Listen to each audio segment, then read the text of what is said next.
بچنا بہت بلند دل کے باواز بلند نعرہ تکبیر، نعرہ رسالت، نعرہ رسالت، نعرہ حیدری، حیدری، حیدری، حسینیت، حسینیت، یزیدیت، یزیدیت، برائے سیخ و سلامتی کل مومنین و مومنات و علماء حق دل کے باواز بلند صلوات۔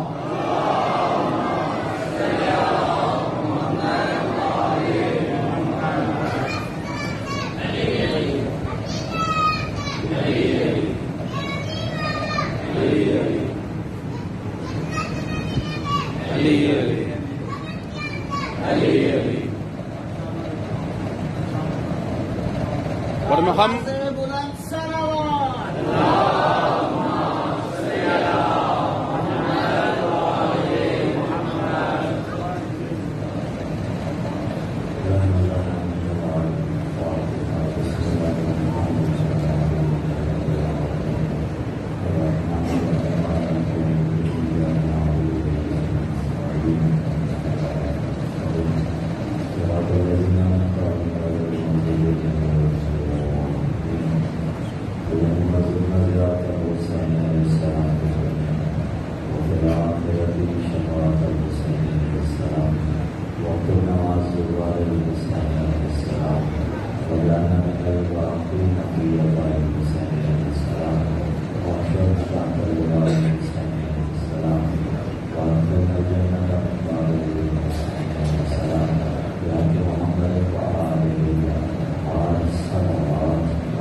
بسم اللہ الرحمن الرحیم الحمد للہ الأفضل فلا شيء قبله والآخر فلا شيء بعده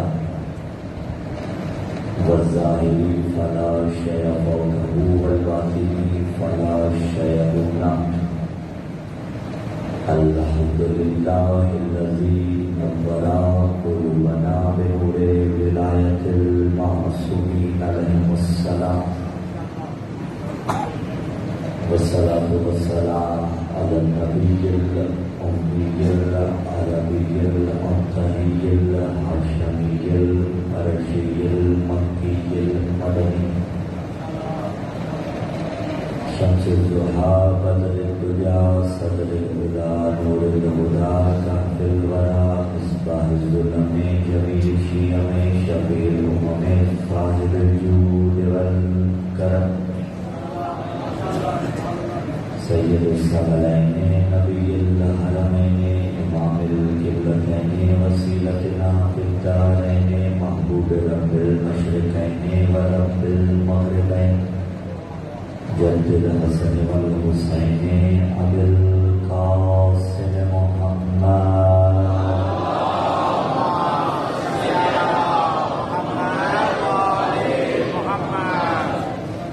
وعلى أهل بيت النبوة ووالد الرسالة الذين أذهب الله عنهم الرجس وطهرهم تطهيرا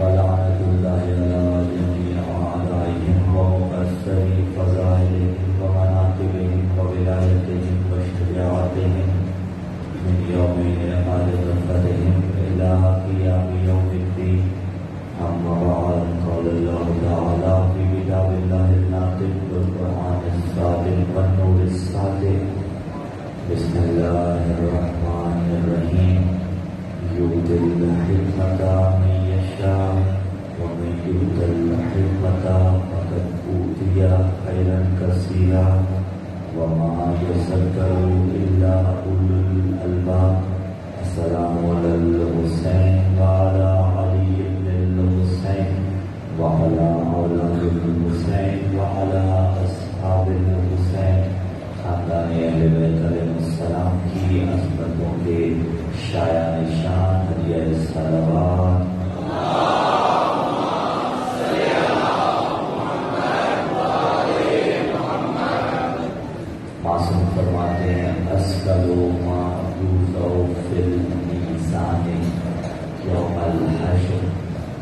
کہ معاشر میں میزان میں نامۂ اعمال میں جو سب سے وزنی چیز ہوگی وہ محمد اور آل محمد کو بھیجا گیا ضرور ہوگا.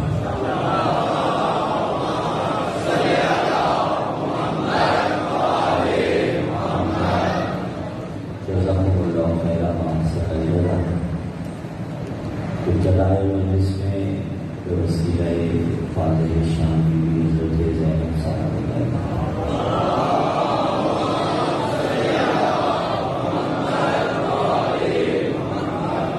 دعا ہے کہ خدا کے رحمان ہر مومن مومنہ کی جائز شریف حاجات سجا فرمائے. گریز پر جہاں جہاں بھی سفید شہر کربلا پورے پاکستان میں جہاں جہاں بھی حسین کے جلوس نکل رہے ہیں خدا عافیت کے ساتھ مومنین کے بھائی اس کے علاوہ اور بھی بہت سی دعائیں ہمارے ذمے لگائی گئی میرے اللہ تمام کی دعائیں مستجاب ہمارے جمع میں موسیٰ قاسم کے صدقے میں مریضوں کو شفا بارے رہا 3 دن رہتے ایام میں قضا کے اشرۂ اولیٰ کے اختتام ہونے میں ہم سب کو ان ایام میں زیادہ سے زیادہ ہزار حسین منانے کی توفیق امام رسول الزمان صلی اللہ علیہ وسلم شریف کے ظہور میں تاجیل دعاؤں کی قبولیت کے لیے آپ سب کی عبادت سلامات.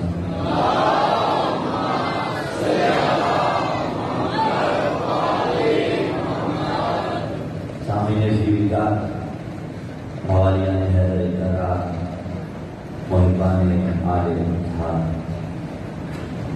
بحمد اللہ توفیق الہی و بتائید محمد و آل محمد علیہ السلام سلسلہ گفتگو کی مسلسل ساتویں نشست ہے. قرآن سخن آپ کے اذہان عالیہ میں موجود ہے حکمت الہیہ اور ولایت معصومین علیہ السلام. اسی کے تحت اپنی تبلیغ کے مکمل احترام کے ساتھ آل محمد علیہ السلام کے وسیلے سے ملنے والی خیرات علمی پر مکمل مسلسل معارف آل محمد ہم کی سماعتوں کی نظر کر رہے ہیں. گفتگو کر رکی تھی ایک مقام پر کہ خدا متعال کی صفات جو ہیں کچھ صفات ذات ہیں اور کچھ صفات فعل. بات تھوڑی سی مشکل ہے لیکن مشکل گزارا سب کا حل ہو جائے گی. صفات ذات جو ہیں یہ پھر تقسیم ہوتی ہیں 2 حصوں میں. کچھ وہ جنہیں صفات ثبوتیہ کہا جاتا ہے اور کچھ وہ جنہیں صفات سلبیہ کہا جاتا ہے. صفات جمال اور جلال بھی دینی اور بات دوسرا نام ہے بس ہم ایک یاد رکھنے کو ہوتا ہے. صفات ثبوتیہ اور صفات سلبیہ یہ صفات ذات اس کی تقسیم ہو رہی ہے. کیا مطلب؟ ذات یعنی جو ذات سے متعلق ہے. ٹھیک ہے. اور کل عبداللہ رکی کہہ رہا ہوں عرض کیا ہے کہ اس کا ایک اس میں ذاتی ہے. کیا ہے وہ؟ اللہ اکبر. ہاں اللہ اکبر آپ کہہ رہے ہیں اس میں ذاتی اس میں کیا ہے؟ اللہ اکبر اس کی صفت ہے. معصوم کے سامنے میرے اور آپ کے چھٹے امام علیہ السلام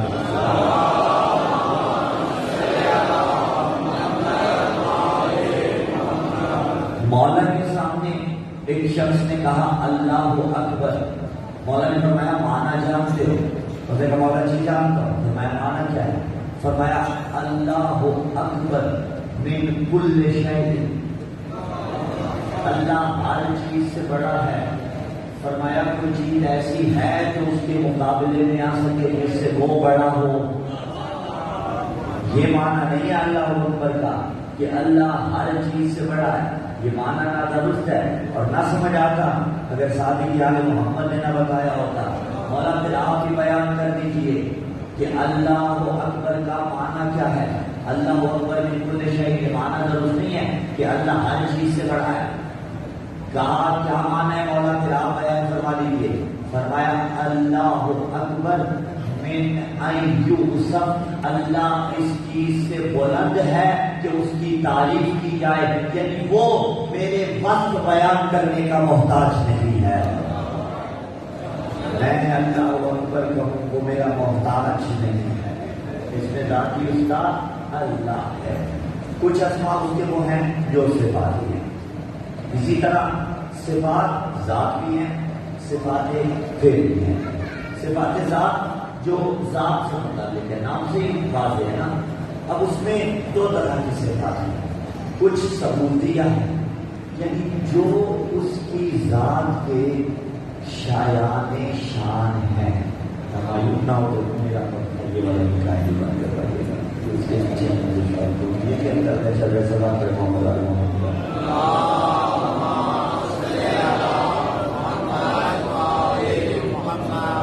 توجہ ہے بابا. صفات ثبوتیہ اللہ کو لگا دیں. صفات ثبوتیہ جو اس کی ذات کے شان ہے، جیسے قادر ہونا، مرید ہونا، حی ہونا، عالم ہونا. صفات سلبیہ جو اس کی ذات کے شایان شان نہیں ہے، جیسے مرکب ہونا، جیسے جسم رکھنا، جیسے حلول کر جانا، یہ اس کے شایان شان نہیں ہے. اس لیے کہ ہمارا اللہ جسم نہیں رکھتا. ہماری کتابوں میں کوئی ایسی روایت نہیں ہے کہ محشر میں نظر آئے گا. ہاں تمہارے پاس آنکھیں ہی نہیں ہیں جو اسے دیکھ سکے. جو آنکھوں کے اندر آ جائے وہ تو محدود ہو جاتا ہے. جو محدود ہو جائے وہ نہ کل خدا تھا نہ آج خدا ہے.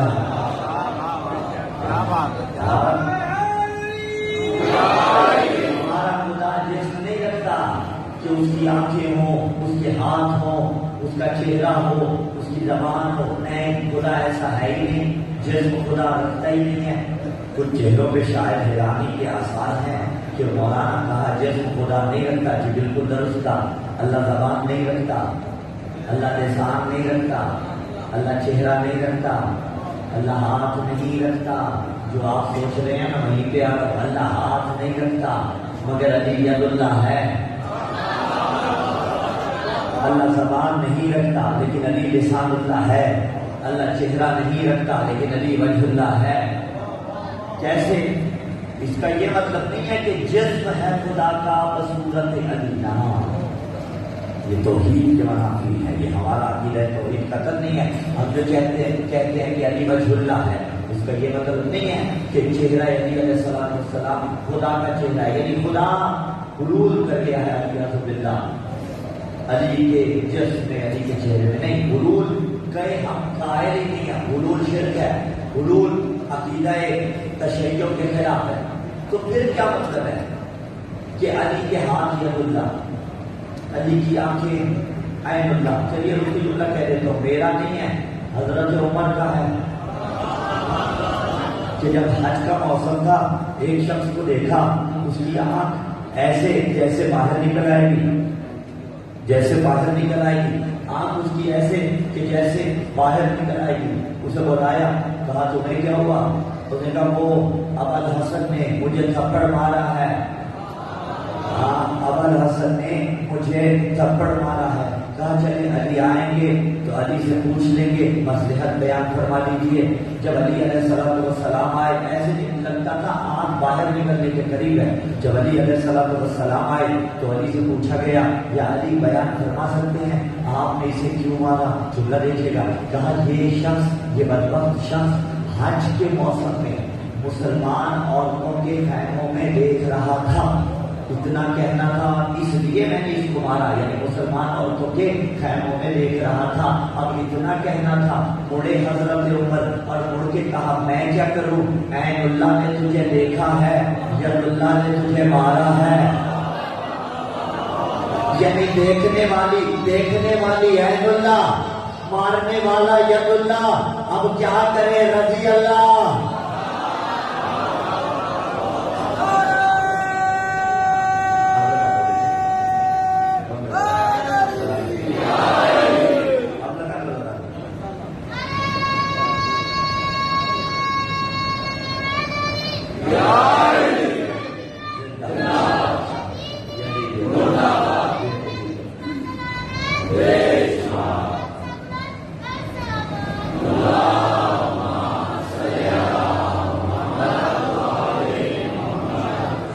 حجرے کے درمیان لگا رہا تھا شہزادہ، اس لیے وہاں روکا لیکن بعد میں لگوایا کیونکہ یہی تربیت کا انداز ہے، یہی حسینی بنانے کا اپنے بچوں کو انداز ہے۔ تو کہا عین اللہ نے تمہیں دیکھا ہے، ید اللہ نے تمہیں مارا ہے، تو علی عین اللہ ہے، علی ید اللہ ہے۔ مطلب یہ ہے کہ خدا کا جسم نہیں علی، خدا جسم نہیں رکھتا۔ اور ہمارے یہاں کوئی ایسی روایت نہیں ہے کہ محشر میں اپنی ٹانگ جہنم میں پھینکے جاؤ۔ جن کے یہاں ہے وہ دیکھیے اپنی توحید کی طرف نظر ثانی کیجیے، ہماری توحید کی فکر نہ کریں۔ اس لیے کہ ہمارے پاس علی ابن ابی طالب جیسی شخصیت موجود ہے، وہ علی ابن ابی طالب علیہ السلام۔ اور دیکھیے تاریخ کے اندر عیسیٰ علیہ السلام نے، ہماری توحید کتنی سالڈ ہے، عیسیٰ علیہ السلام نے مردے جگائے تھے، ٹھوکر مار کے موت کو حیات میں بدلا تھا۔ عیسیٰ علیہ السلام نے پیدائشی نابینوں کو شفا عطا کی تھی۔ انہوں نے ظلم کیا کیا، عقیدہ خراب کر بیٹھے اور کہا عیسیٰ ابن اللہ ہے۔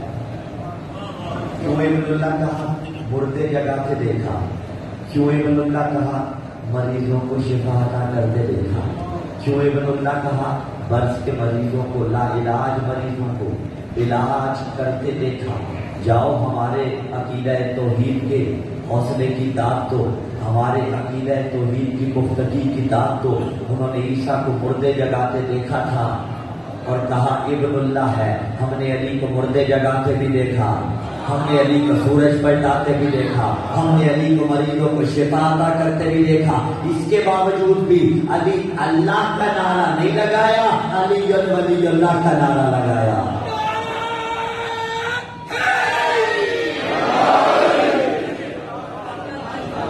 اعجاز علی دیکھ کے، کرامات علی دیکھ کے، معجزات آل محمد دیکھ کر ہم نے تو نہیں کہا علی رسول اللہ کی علی اللہ ہے، ہم نے تو پھر بھی کہا علی ولی اللہ۔ جسے خدا کمالات عطا کرے اسے علی کہا جاتا ہے۔ صفات ذات کی متعلق بات ہو رہی ہے، ہاں بات مشکل نہیں ہے، الحمدللہ بہت خوبصورتی سے وصول کروا رہے ہیں۔ کچھ صفات وہ جو اس کے شایان شان ہے، کچھ صفات وہ جو اس کے شایان شان ہے۔ یوں ہی صفات فعل ہیں، فعل آپ جانتے ہیں کوئی عمل انجام دینا اور اس کا کرنے والا فاعل ہوتا ہے۔ صفات فعل کیا ہے؟ یعنی خالق۔ اچھا مقام فکر یہ ہے کہ جب اس نے خلق کیا تبھی تو خالق کہلایا تھا۔ کوئی جب کوئی کام انجام دے تبھی تو ان کے ساتھ اس کو متصل کیا جاتا ہے، لیکن جب تک خلق کسی کو نہیں کیا تھا۔ کائنات میں ایک مقام ایسا بھی تو تھا، ایک وقت ایسا بھی تو تھا جب کوئی نہیں تھا، آل محمد بھی نہیں تھے، کون تھا؟ صرف خدا تھا۔ معصوم سے جب پوچھا گیا نا اللہ کب سے تھا، میں توحید بتا رہا ہوں، مکتب تشیع کی ادنا سا ترجمان مکتب تشیع کا، فرمایا اللہ کب سے تھا؟ تو میرے اور آپ کے چھٹے مولا نے فرمایا کان اللہ لم یکن کانا، وہ تب بھی تھا کہ جب تھا بھی نہیں تھا۔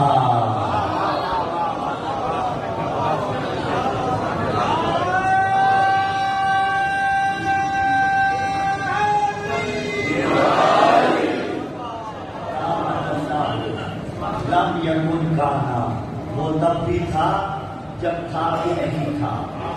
رسول کب تھے؟ ان تو نبی وآدم بین الماء والطین، رسول تب تھے جب لفظ تھا۔ کیوں؟ کیونکہ اللہ تھا۔ اللہ کب تھا؟ جب تھا بھی نہیں تھا۔ یہ فرق ہے اللہ میں اور محمد میں۔ رسول کب تھے؟ جب اللہ تھا۔ اس کے بعد من کنت مولا، ہاں علی کب تھے؟ جب یا اللہ تھا یا محمد تھا۔ فاطمہ کب تھی؟ جب یا اللہ تھا یا محمد تھا یا علی تھے۔ حسنین کب تھے؟ جب یا اللہ تھا یا محمد تھے یا علی تھے یا فاطمہ تھی۔ یہ انوار کائنات میں سب سے پہلے شامل کیے گئے۔ لیکن ایک جگہ پھر رک کے کہہ رہا ہوں توحید آپ کیا خوبصورت سماعت فرما رہے ہیں، میں آپ پہ رشک کر رہا ہوں، اللہ آپ کو سلامت رکھے۔ اب جب تک اس نے خلق نہیں کیا تھا وہ خالق نہیں کہلایا تھا، لیکن قادر علی الخلق تھا۔ قادر علی الخلق ہونا اور ہوتا ہے، کہلانا اور ہوتا ہے۔ مدرسے میں ایک طالب علم فار ایگزامپل پڑھ رہا ہو، ابھی ابتدائی مدرسہ کا 2 ماہ سے مدرسہ جوائن کیے ہوئے ہو، تو آپ اسے عالم تو نہیں کہہ سکتے، لیکن جب وہ بن جائے گا تو پھر آپ اسے عالم کہیں گے۔ ایسا نہیں ہے کہ اس نے خلق نہیں کیا تھا تو خلق کر نہیں سکتا تھا، خلق نہیں کیا تھا لیکن اس کے باوجود قادر علی الخلقت تھا، خلق کرنے پر قدرت رکھتا تھا، پورا اختیار تھا اس کا۔ ٹھیک ہو گئی بات؟ یہ اس کی صفات ہے۔ کون سی صفات؟ صفات فعل ہے۔ اسی وجہ سے قادر مرید قدرت متکلم صفات ثبوتیہ، مرکب نہیں ہے، جسم نہیں رکھتا، حلول نہیں کرتا، صفات سلبیہ، وہ دونوں صفات ذات کی قسمیں تھی۔ اب آگے صفات فعل، یعنی خلق کرنا، رزق دینا، موت دینا، یہ ساری کی ساری صفات فعل ہیں۔ اچھا، اس کی جتنی صفات ہے، پھر رک کے جملہ کہہ رہا ہوں، وہ زائد پر ذات نہیں ہے۔ یعنی خدا عالم ہے نا، ایسا نہیں ہے کہ اس کا علم اور ہے، خدا اور ہے۔ یہ تو 2 چیزیں ہوں گی، میرے جملے ہوتے تو نہ سمجھ آتے۔ مولا علی نے فرمایا تھا اول الدین معرفت ہو، دین کی ابتدا معرفت ہے، وہ کمال و معرفت ہی کمال التصدیق بھی، اور معرفت کی کمال اس کی تصدیق ہے، وہ کمال التصدیق بھی توحید ہوں، اور تصدیق کا کمال اس کی توحید ہے، وہ کمال توحید ہی اخلاص لہو، اور توحید کا کمال اس کے لیے مخلص ہونا ہے، وہ کمال اخلاص لہو نفی الصفات عنہ، اور اخلاص کا کمال یہ ہے کہ صفات اس کی غیر نہیں ہے۔ لشہادت کل صفت انہا غیر الموصوف و شہادت کل موصوف انہا غیر الصفہ، اس لیے کہ ہر موصوف وصف کا غیر ہوتا ہے۔ نہیں ہوگی بات، رک جاتا۔ ایک موصوف، ایک صفت، موصوف جس میں صفت ہو، وصف خود وہ صفت ہوتی ہے۔ مثلا علم ہونا ایک صفت ہے یا نہیں؟ ٹھیک ہے، عالم ہونا ایک صفت ہے یا نہیں؟ چلیے عالم والم تو ہم نہیں ہے، چھوٹے سے طالب میں ذاکر کر لیتے ہیں، حسین کا ذاکر ہونا، مدرسہ سرائی کرنے والا، اپنے وہ انسان اپنے بات کرتا ہو اچھا نہیں لگتا نا، ذاکر ہونا یہ کتنا بڑا شرط ہے، یہ صفت ہے یا نہیں ہے؟ موصوف کون ہوا؟ جو ابھی آپ کو سلام سنا رہے تھے، خدائی کی زبان میں مزید تاثیر ادا کر رہے ہیں، موصوف کون ہوا؟ ہاں، جو ذکر محمد و آل محمد کر رہے ہیں۔ عزادار ہونا یہ صفت ہے یا نہیں ہے؟ موصوف کون ہوا؟ آپ سارے کے سارے گھبرا کیوں رہے ہیں؟ میں بیٹھا ہوں نا یار، حل کر کے جاؤں گا، حل کر کے چوتھا برس ہے کنٹینیوٹی، اتنے تو آپ میرے ایڈکٹڈ ہو گئے ہیں، اتنا تو مجھے بھی پتا ہے کہ مشکل باتیں سن لیتے ہیں نا، تو یہ سارا سال کی روزہ علمیہ کی محنت ہے جو پڑھنے والا آپ کو چند لہجوں کے اندر لے کے جا رہا ہے۔ موصوف اور صفت سمجھ رہے ہیں؟ صفت جہاں ہو وہاں موصوف ہوگا۔ مثلا جہاں کہا جائے کہ عالم ہے تو اب وہ موصوف ہے یا نہیں ہے، لیکن ضروری نہیں ہے کہ جب کسی کو کوئی وصف دیا جائے اس میں وصف پایا بھی جاتا ہو۔ تاریخ کے اندر بگاڑ ہی تب پیدا ہوا جن میں اوصاف نہیں تھے، انہیں وصف دیے گئے، کمیوں کو سید بنایا گیا، ہائے ہائے جاہلوں کو عالم بنایا گیا۔ وصف نہیں تھے تو جو سید نہیں تھے انہیں سید بنایا گیا، جاہلوں کو عالم بنایا گیا، بھاگ جانے والوں کو بہادر بنایا گیا۔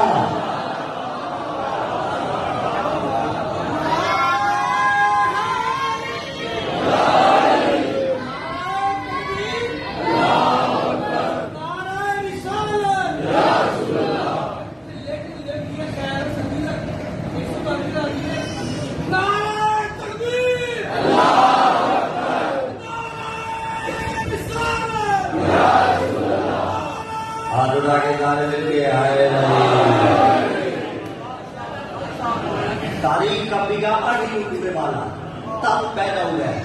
جو جس قابل نہیں تھا اسے اس قابل بنایا گیا. جب بنایا گیا تو بگاڑ ہی بگاڑ پیدا ہو گیا. سفارش کر کے کسی کو تعلق پہنچائیں گے، ذاتی اہلیت اس میں نہ ہو. واحد ہے آل محمد. جو بھی صفت تصور کرو آل محمد میں پائی جاتی ہے. ماشاءاللہ ماشاءاللہ. جتنی صفات تمہارے ذہن میں آ سکتی ہیں وہ علی اور اولاد علی میں حضور پائی جاتی ہیں. تو موصوف اور صفت ہم سمجھا رہے تھے. موصوف اور صفت، موصوف اور وصف مولا فرما رہے ہیں. ہر وصف موصوف کا غیر ہے، ہر موصوف وصف کا غیر ہے. بھائی عزادار اور ہے، آپ اور ہے، دو چیزیں مل رہی ہیں. جب عزادار باہر سے آیا، یہ صفت باہر سے آئی، آپ میں ملی. ٹھیک ہے، علم ہمارا علم اور ہے، میں خود اور باہر سے آیا تو مجھ میں ملا. دو چیزیں ہوئی. اللہ کا علم ایسا نہیں ہے کہ اللہ اور ہے، علم اور ہے، ایسے تو دو ہو جائیں گے. اللہ کا علم اس کی عین ذات ہے، یعنی جو خدا ہے وہی علم ہے. عین ذات یہ مولا فرمانا چاہ رہے ہیں شہادت کل صفت انہا غیر الموصوف. اب جتنی اس کی صفات ہے کیسے پتا چلے؟ بھئی کون بتائے کہ وہ عالم ہے؟ سادہ بات کر دوں، خود آیا تھا بتانے کہ میں عالم ہوں. کیسے پتا چلے کہ وہ کریم ہے؟ کیسے پتا چلے کہ وہ حکیم ہے؟ اس میں حکمت پائی جاتی ہے، اسے حکیم کہا جاتا ہے نا. حکمت الہیہ بھی رحم میں رہے. کیسے پتا چلے کہ وہ عادل ہے؟ کیسے پتا چلے کہ وہ کریم ہے؟ کیسے پتا چلے وہ غنی ہے؟ میں کہتا تو بات سمجھ نہ آتی. اور ناطق کے قرآن سے پوچھتے ہیں یا علی کیسے پتا چلے گا؟ تو مولا نے فرمایا تھا الحمدللہ المتجلی لخلقہ بخلقہ. تمام تعریفیں اس اللہ کے لیے جو مخلوقات پر مخلوقات کے ذریعے تجلی کرتا ہے. یعنی تمام تعریفیں اس اللہ کے لیے جو بندوں پر آل محمد کے ذریعے تجلی کرتا ہے.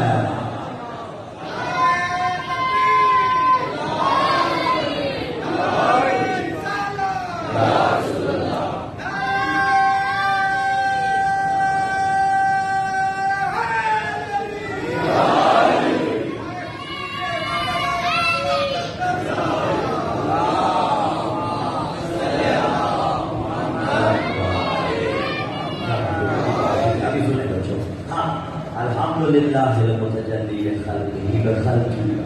جو مخلوقات پر مخلوقات کے ذریعے تجلی کرتا ہے، یعنی اس کا علم دیکھنا ہے تو آل محمد کو دیکھیے. ہاں البتہ کوئی ان کا موازنہ نہیں ہے، کیونکہ آل محمد عالم بنتے ہی تب ہیں جب اللہ عطا کرتا ہے.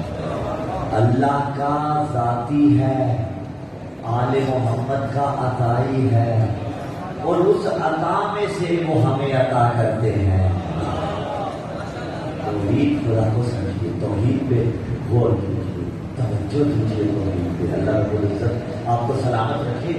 تو اب اس کے کرم کو دیکھنا ہے تو آل محمد میں تجلی ظاہر ہوگی. اس کی حکمت کو دیکھنا ہے تو آل محمد میں تجلی ظاہر ہوگی. البتہ پھر اس کی کچھ صفات ایسی ہیں جو صفات فعل ہیں، وہ اس نے فقط اپنی ذات سے مختص کر رکھی ہے. یعنی خلق کرنا، ہاں موت دینا، اگرچہ جب انہیں چاہے اتھارٹی دے سکتا ہے، اختیار دے سکتا ہے، ٹھیک ہے، لیکن مختص اپنی ذات سے کر رکھی ہے. بھائی خلق اپنی ذات سے مختص کر رکھا ہے. اور میرا جملہ نہیں ہے، بادشاہ علی کا جملہ ہے. سلیمان بن داؤد نبی کو جانتے ہیں نا. ایک وادی میں گئے تھے جہاں چیونٹیوں کا سمندر تھا، اور قرآن نے کہا بسم اللہ الرحمن الرحیم حتی اذا آتوا علی واد النمل قالت نملۃ یا ایھا النمل ادخلوا مساکنکم لا یحطمنکم سلیمان وجنودہ. چیونٹیوں میں سے ایک چیونٹی نے کہا اے چیونٹیوں اپنے دلوں میں جاؤ، کہیں سلیمان اور اس کا لشکر تمہیں کچل نہ دے۔ اب سلیمان نے چیونٹی کی آواز سنی، فتبسم ضاحکا من قولها، آیت کہہ رہی ہے فتبسم، سلیمان مسکرا دیے، ضاحکا من قولها، اس کے قول کو سنا اور مسکرا دیے۔ آپ چیونٹیوں کی آواز سنتے ہیں؟ قبلہ مفتی صاحب سنتے ہیں، مولانا صاحب سنتے ہیں، حضرت علامہ سنتے ہیں، ملا سنتا ہے؟ نہیں، یہی تو بتانا ہے تم چیونٹی کی آواز نہ سنو، سلیمان چیونٹی کی آواز سنے۔ تو جب تم سلیمان جیسے نہیں ہو سکتے، فخر سلیمان محمد تمہارے جیسا کیسے ہو سکتا ہے؟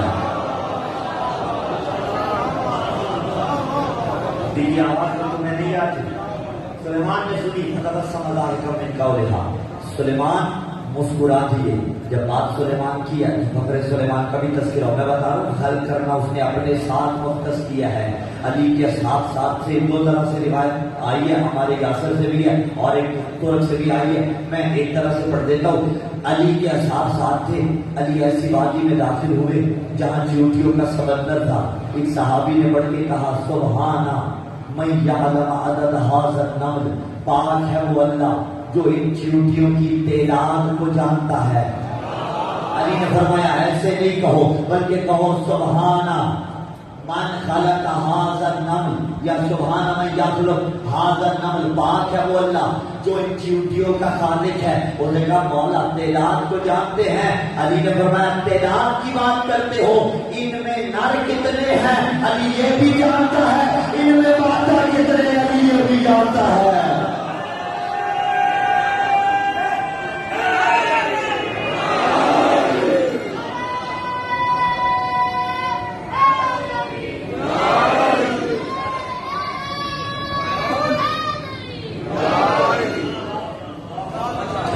کتنے ہیں علی یہ بھی جانتا ہے، ان میں مادہ کتنے ہیں علی یہ بھی جانتا ہے۔ سبحانہ، پاک ہے وہ جو ان کا خلق کرنے والا ہے۔ ہاں، اور جو ہمارے یاسر سے لطف لیا تو وہ اس طرح سے وارد ہوئی ہے کہ عمار نے کہا تھا مولا سے، یوں ہی وادی میں داخل ہوئے، چیونٹیوں کا سمندر تھا، عمار نے کہا مولا کوئی ایسا بھی ہوگا جو ان کی تعداد جانتا ہوگا؟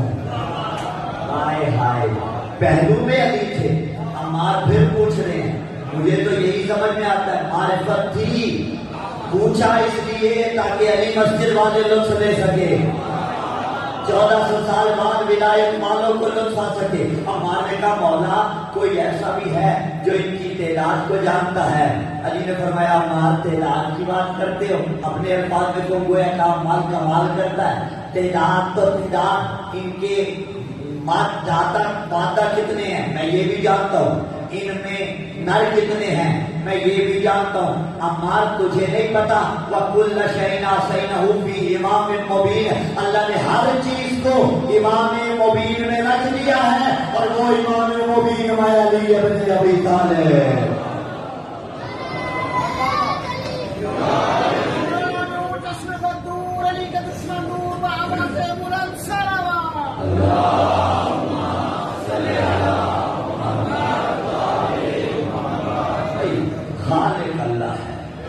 خالق اللہ ہے۔ اس کے بعد یہ نر مادہ عمر رزق، یا میں اس سے بڑھ کے بات کر دیں تو کون کب دنیا میں آیا، چیونٹیوں میں سے یہ بھی علی کو پتا ہے، ہر چیز کے علی عالم ہے۔ جو کل شیء احصیناہ فی امام مبین، خالقیت کے بعد وہ تو آل محمد کمپرومائز نہیں کرتے تھے۔ جون ابن درہم ایک شخص ہے، چھٹے مولا کے دور میں تھا، یہ بڑی بحثیں کیا کرتا تھا میرے مولا کے ساتھ۔ اس نے ایسا کیا کہ نجاست کو ملا کے، پتی اور کچھ غلاظت کو ملا کے اس نے اس کو کافی عرصے کے لیے رکھ دیا۔ اب جب انہیں رکھ دیا تو اس کے اندر کیڑے پیدا ہو گئے۔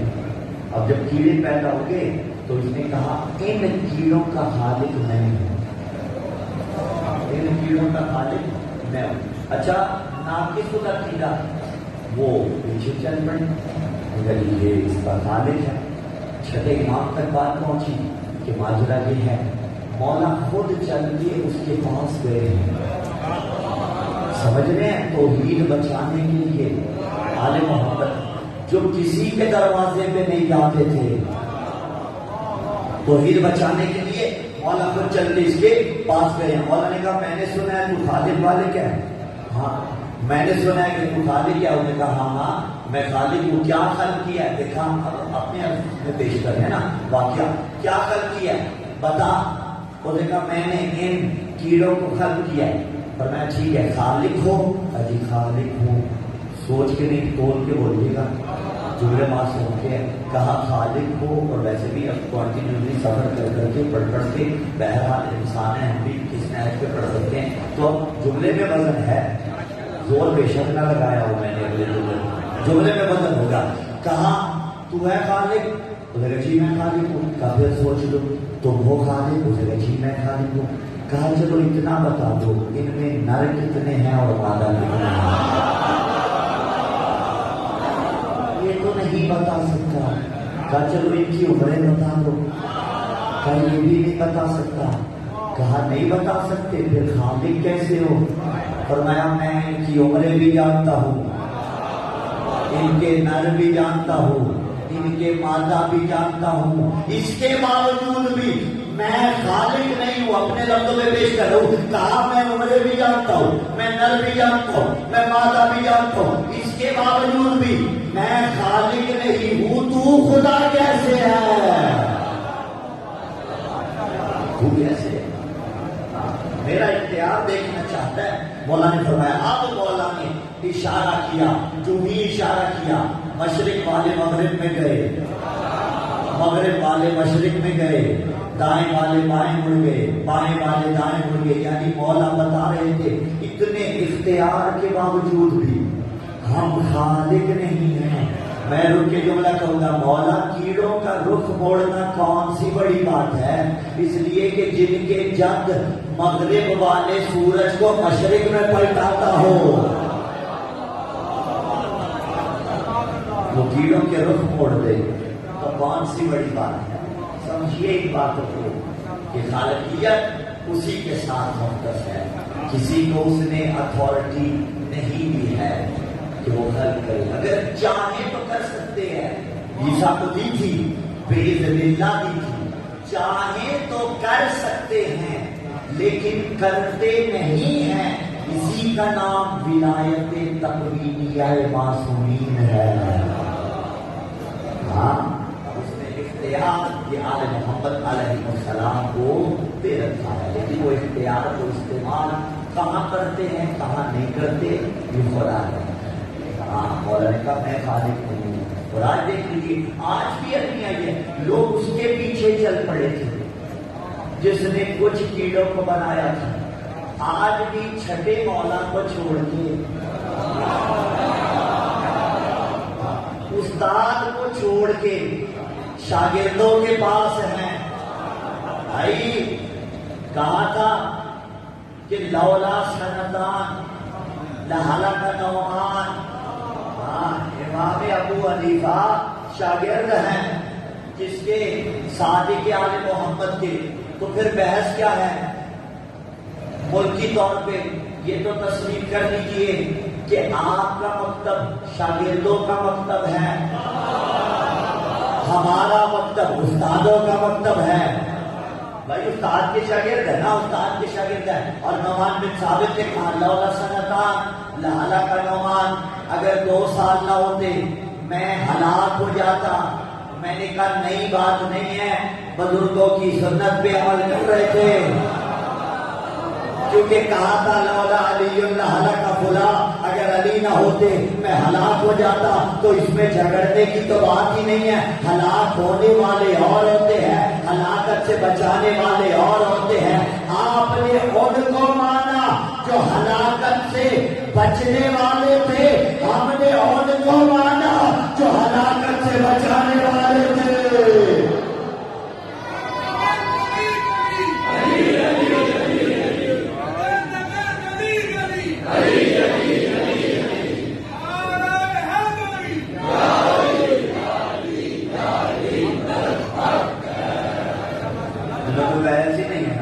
لولا سنتان 2 برس نہ ہوتے میں ہلاک ہلاک ہو جاتا.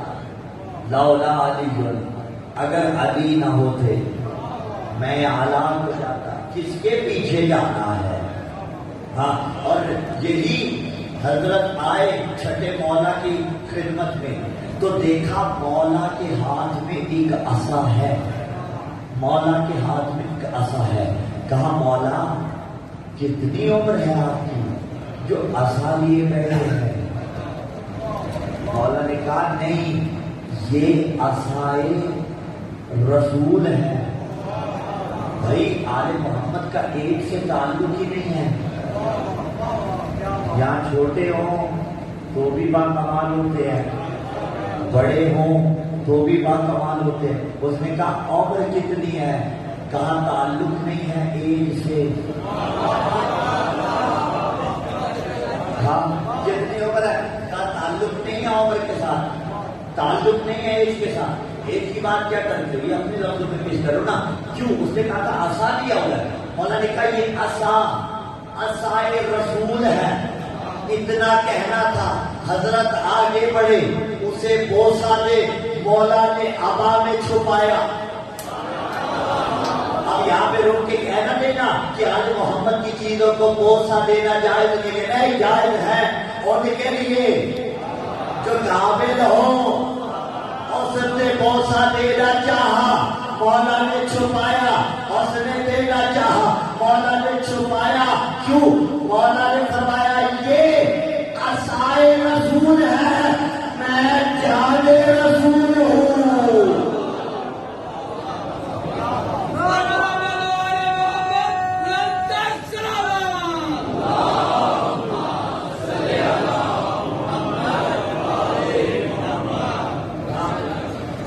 یہ عصائے رسول ہے، میں جانے رسول ہوں.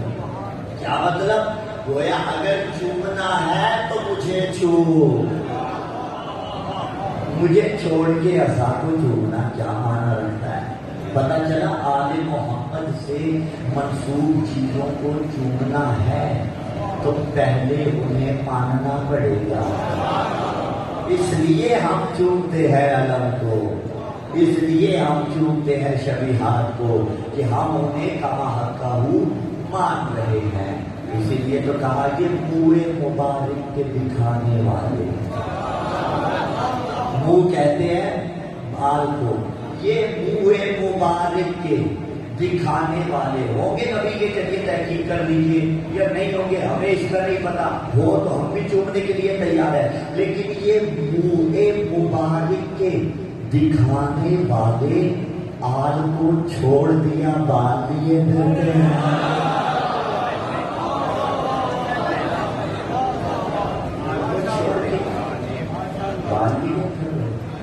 کہا یہ عصائے رسول، میں جان رسول، میں نفس رسول. ارمان تو یہی ہے نا جو رسول کے بچے تھے،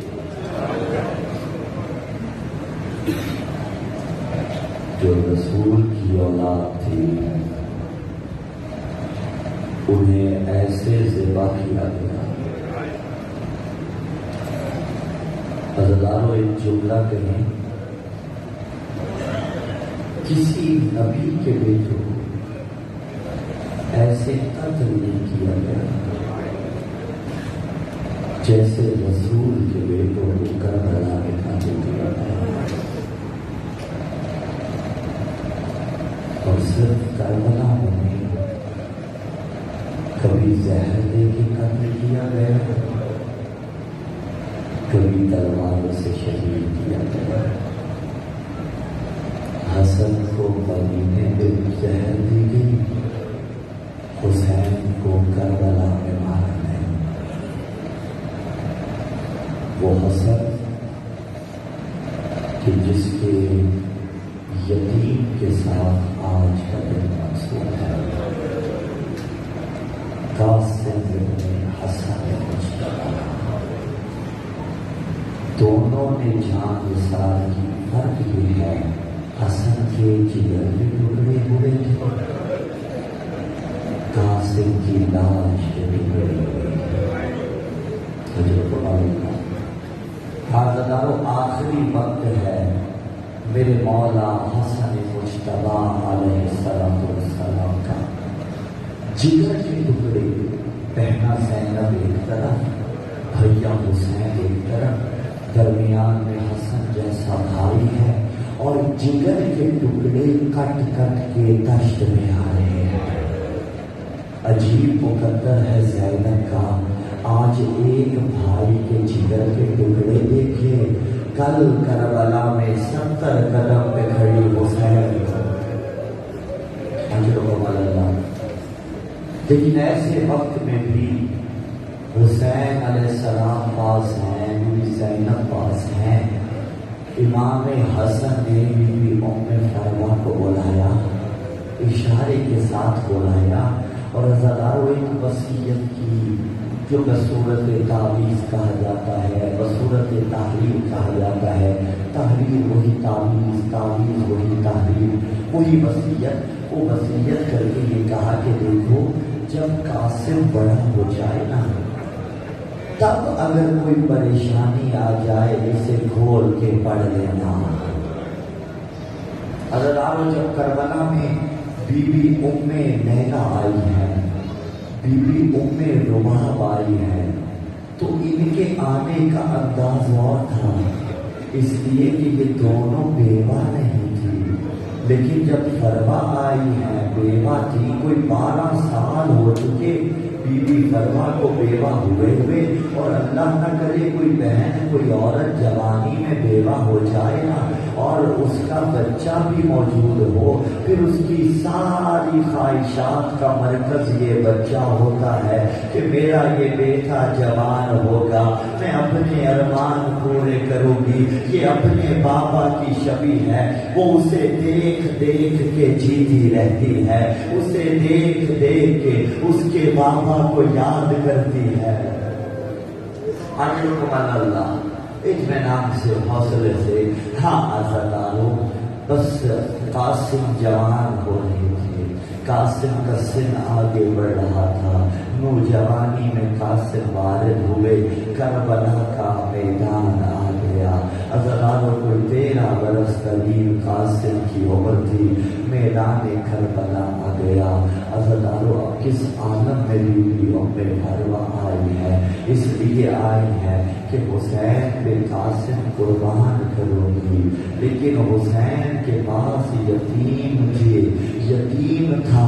یتیم نشانی کس کی تھا؟ بھیا حسن کی، جس کے پاس سے حسن کی خوشبو آتی تھی اور جس کا چلنا حسن کی یاد دلاتا تھا اور جس کی گفتگو حسن کی یاد۔ اجر اللہ، کیسا امتحان حسن نے دیا، کیسا امتحان حسین نے دیا۔ اپنا بیٹا حسین کے حوالے کیا، حسین نے وہی بیٹا اللہ کے حوالے۔ اللہ، ہاں اللہ، شب عاشور آ گئی، ہر بیوی اپنے بیٹے سے کہتی تھی اکبر سے پہلے مارے جانا، کل تو نے حسین پہ جان نثار کرنی ہے۔ عزادارو قاسم کو بھی ماں ام فروا یہی کچھ کہہ رہی تھی کہ قاسم نے رات کے پہر میں چچا کے خیمے میں جانے کا ارادہ کیا۔ حسین نے شب عاشور کی رات کو تقسیم کیا تھا نا، حسین مناجات میں مشغول ہیں، قاسم آئے ہیں خیمے میں جہاں حسین ہیں۔ حسین کو محسوس ہوا کوئی میرے دائیں طرف بیٹھا ہوا ہے۔ ایک مرتبہ تعقیبات مکمل کی، نماز مکمل کی، دیکھا قاسم، کہا قاسم بیٹے رات کے اس پہر تمہیں تو ماں کے پاس ہونا چاہیے، قاسم یہاں کیا کر رہے ہو؟ قاسم نے کہا چچا ماں نے ہی تو بھیجا ہے، ماں کہتی ہے پوچھ کے آ کل صبح قاسم کب مارا جائے گا۔ اللہ سوال تھا کب مارا جائے گا، حسین نے جواب نہیں دیا، قاسم نے پھر سوال کیا، جواب نہیں دیا، قاسم کو گلے لگا لیا، حسن کی خوشبو سونگھتے جاتے ہیں، حسین جواب دے تو کیسے دے، اور تو میرے حسن کی نشانی ہے۔ ادادارو قاسم نے پھر پوچھا، اب جواب سننا۔ حسین نے کہا قاسم پوچھ رہے ہیں مولا میں کب مارا جاؤں گا، میری ماں پوچھ رہی ہے۔ حسین نے جواب ایسے جواب بدل کے دیا، کہا قاسم کل تو علی اصغر بھی مارا جائے گا، طرف گیا ہاشمی خون، کہا چچا کیا اصغر کیسے مارا جائے گا؟ یہ فوج اشکیا کیا میدان میں حملہ کرے گی؟ کہا نہیں قاسم اصغر میدان میں مارا جائے گا۔ اللہ کیسے مارا جائے گا اصغر؟ یہ کیا کوئی خیام پہ حملہ کریں گے؟ کیسے بتائیں؟ حسین کے نئی قاسم اصغر میدان میں مارا جائے گا۔ ہاں دار و رات ڈھلتی رہی، ماں وصیت کرتی رہی، آ گیا عاشور کا دن۔ جب بھی قاسم بی بی کو نظر آتا تھا، بی بی پوچھتی تھی قاسم زندہ کیوں ہے؟ ایک وہ منزل آئی، قاسم ماں کے خیمے میں گیا، ماں نے رخ موڑ لیا۔ اماں رخ کیوں موڑ رہی ہے؟ کہا تو ابھی تک زندہ کیوں ہے؟ اماں میں کیا کروں؟ جب بھی چچا کے پاس جاتا ہوں چچا مجھے اجازت نہیں دیتے۔ اللہ سیدہ غازی ہو، چچا مجھے اجازت نہیں دیتے۔ اب یاد آیا مولا حسن نے کیا کہا تھا، پریشانی بنے تو تحریر کھولنا۔ بہرحال 12 سال حسین کے گھر میں رہی تھی، کبھی کوئی پریشانی نہیں آئی تھی، لیکن اللہ ڈالو دعا مانگا کرو غریبوں کے اجڑنے کا وقت نہ آئے، بادشاہ کبھی غریب نہ ہو۔ آج کربلا میں اور اتنی بابردگی کا عالم تھا، یہ تہذیب ہے آل محمد کے گھرانے کی۔ زندگی میں حسن علیہ السلام کی بیوہ نے حسین سے کبھی بات نہیں کی تھی، حسین سے کبھی کچھ مانگا نہیں تھا۔ اللہ تعالیٰ آج جب یاد آیا کہ حسن نے کہا تھا اس وصیت کو، اس تعویذ کو کھول لینا، کھولا۔ قاسم سے کہا قاسم پڑھ بیٹا، پڑھتے ہیں قاسم کیا لکھا ہے؟ کہا جب حسین کربلا کے میدان میں دشمنوں کے اندر گر جائے گا، اے حسین میرے قاسم کو روکنا نہیں۔ اللہ میرے قاسم کو اجازت دینا۔ حاضرانو یہ تحریر لی اور آئی ہے بی بی زینب کی خدمت میں۔ حاضرانو بڑے عرصے بعد بہنا کو جس کا بھائی مارا گیا اور گھر سے بھیا کی کوئی شے مل جائے وہ چومتی ہے، کبھی پیشانی پہ لگائے گی، کبھی لبوں سے چومے گی، اگر ماں موجود ہو تو ماں کے پاس لے جائے گی، باقی بہن بھائیوں کو بلائے گی، آؤ بھیا کی تحریر ملی ہے، بھائی غربت زینب حسین کی بھیا کی تحریر تو ملی، لیکن لکھا تھا اور میرے قاسم کو قربان ہونے دینا۔ اللہ کریم منظور کے عزتدارو، ہاں قاسم کو قربان ہونے دینا۔ کتنے سال کی عمر تھی؟ اب حسین روک نہیں سکتے تھے، حسین نے تیاری کروانا شروع کی۔ کتنے سال کی عمر تھی؟ کوئی 13 سال قاسم کی عمر تھی۔ بی بی ام فرما نے کہا رکیے گا، اندر گئی ایک امامہ لے کے آئی، ارے یہ حسن کا امامہ ہے، میرے قاسم کو پہنائیے۔ اللہ تعالیٰ اتنا چھوٹا تھا قاسم، گھوڑے پہ کیسے سوار ہوا؟ میری طرف دیکھیے گا بلا تشبیہ، اتنا چھوٹا تھا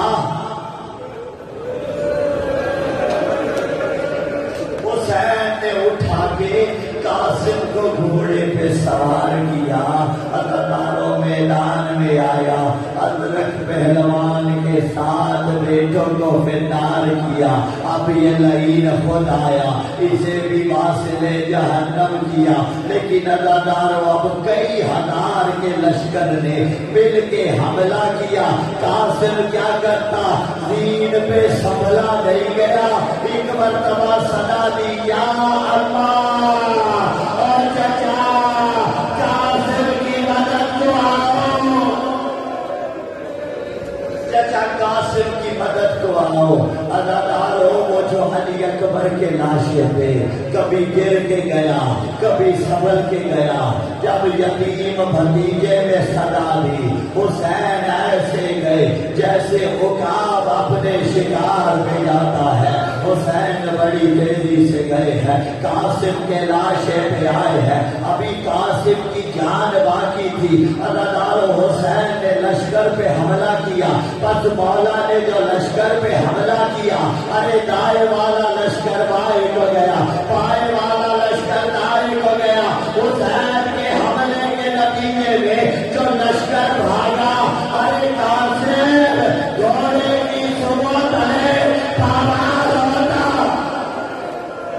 اجرکم اللہ اجرکم الزہرا، قاسم گھوڑے کی صبح تلے پابال ہوتا گیا، کبھی کسی گھوڑے کی صبح تلے یتیم قاسم، کبھی کسی گھوڑے کی صبح تلے یتیم قاسم، عزادار ایک جوڑا منسوب ہے تیرے میرے 12ویں امام کے ساتھ، مولا فرماتے ہیں میرا سلام اس شہید پر اور جس کی دائیں کی پسلیاں بائیں کی پسلیاں دائیں چلی گئی، عزادارو قاسم کے لاشے کو ایک جولا رک کے کہہ دو، 2 شہید کربلا کے ایسے ہیں، عزادارو ہر شہید نے حسین کا ساتھ دیا، ہر مصیبت میں دیا، سارے پیاسے رہے، سب کو تیر لگے، سب کو تلواریں لگی، لیکن 2 ظلم ایسے ہیں جن میں سوائے قاسم کے کوئی اور شریک نہیں ہوا، عزادارو وہ ظلم کون سا ہے جو فقط قاسم پہ ہوا، کیا حسین پہ ہوا؟ وہ ظلم ہے لاش پہ گھوڑوں کے دوڑنے کا، لیکن عزادارو ایک فرق ہے، حسین کی لاش پہ جب گھوڑے دوڑے، حسین کی روح پرواز کر گئی تھی، لیکن ابھی قاسم ایڑیاں رگڑ رہا تھا، ارے نارے کے گھوڑے پائے وہ بھاگے، حسین نے اپنی آواز اٹھائی، چن چن کے قاسم اور گٹھڑی میں بنا کے لا کے برباد کر دیا۔